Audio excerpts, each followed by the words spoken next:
Fil-waqt li l-Partit Nazzjonalista ilu snin għaddej b'attakki kontinwi kontra l-Gvern dwar il-ħaddiema barranin f'pajjiżna u jgħid li tkabbir ekonomiku huwa biss ibbażat fuq in-numri tagħhom, id-deputat Ivan J. Bartolo ta' 6pm iddikjara li ma tistax taqbad u tkeċċi lil dawn in-nies kif ġipu laħaq.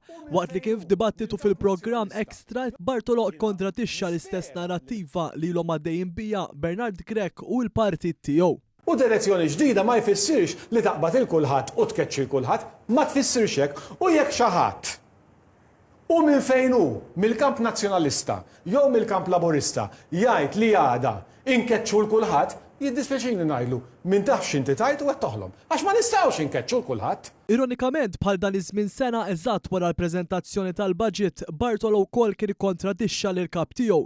Mistoqsi mill-ġurnalista One News dakinhar dwar kemm hemm bżonn ħaddiema biex l-ekonomija taħt il-Partit Nazzjonalista tikber b'6% kif kien qed jiġi suġġerit, Bartolo għaxxaqa. Brata ta' full employment u naqqas ta' iżjed ħaddiema, Bartolo kien indika li l-pjan nazzjonalista jeħtieġ żieda ta' 60,000 persuna li allura jkunu jridu jinġibu minn barra. Partit Nazzjonalista il-pjan huwa fuq 8 snin minn meta aħna nkunu fil-gvern. Konna bżonn noħolqu fuq medda ta' 8 snin il fuq minn 60,000 job.